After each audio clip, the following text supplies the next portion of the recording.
দেশের রাজনীতি করতে দিতে চায় না। সেজন্য আমরা দেখেছি আমাদের অনেক ভাইরা স্লোগান দিয়েছে ইসকনের বিরুদ্ধে, ইসকন কিছু না, আওয়ামী লীগকে নিষিদ্ধ করতে হবে। কয়েকদিন আগে দেখলাম তারা 1 লক্ষ করে টাকা দিবে ঢাকায় আসলে, দেখছে না, ঋণ দিবে। টাকা পাইছো কোথায়?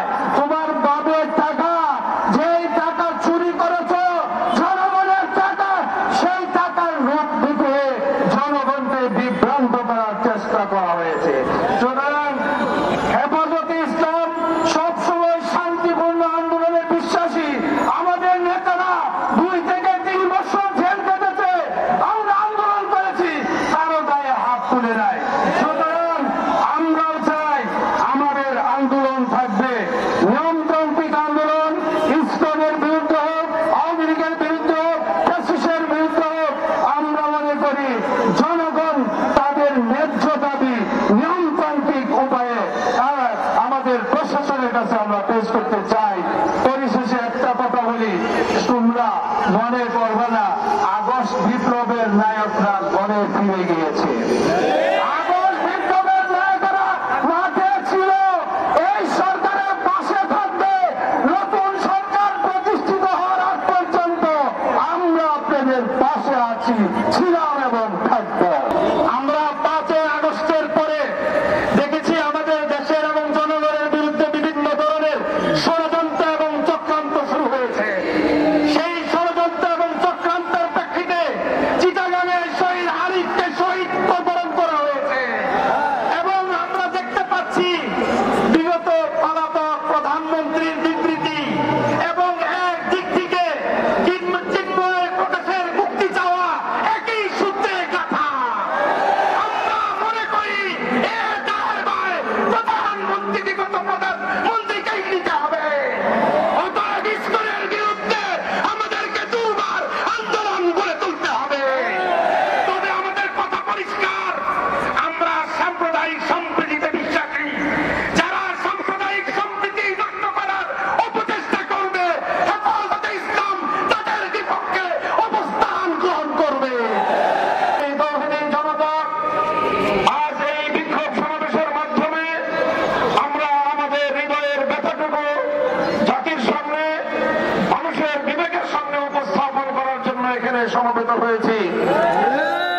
আমরা স্পষ্ট ভাষায় বলতে চাই, এটা আমাদের বুঝতে কোনো কষ্ট হচ্ছে না যে আজকে সুপরিকল্পিতভাবে একটি সাম্প্রদায়িক উস্কানির মাধ্যমে বাংলাদেশে সাম্প্রদায়িক দাঙ্গা বাঁধানোর পরিকল্পিত পায়তারা চালানো হচ্ছে। শহীদ সাইফুল ইসলাম আরিফের হত্যাকাণ্ডের ঘটনা নির্মম, শুধু বর্বর নয় বরং ঘৃণ্য এক হত্যাকাণ্ড। প্রকাশ্য দিবালোকে আদালত চত্বরে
চালিয়েছে।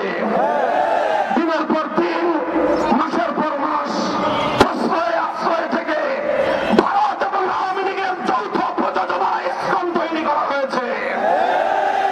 এই ইসকনকে নিষিদ্ধ করার মধ্য দিয়ে আওয়ামী লীগ এবং ভারতকে স্পষ্ট বার্তা দিতে হবে, বাংলাদেশ তোমাদের ষড়যন্ত্রের কাছে মাথা নত করবে না। আমরা রক্ত দেব, আমরা জীবন দেব, আমরা লড়াই করব, বাংলাদেশের গৌরব রক্ষা করব, রক্ষা করব।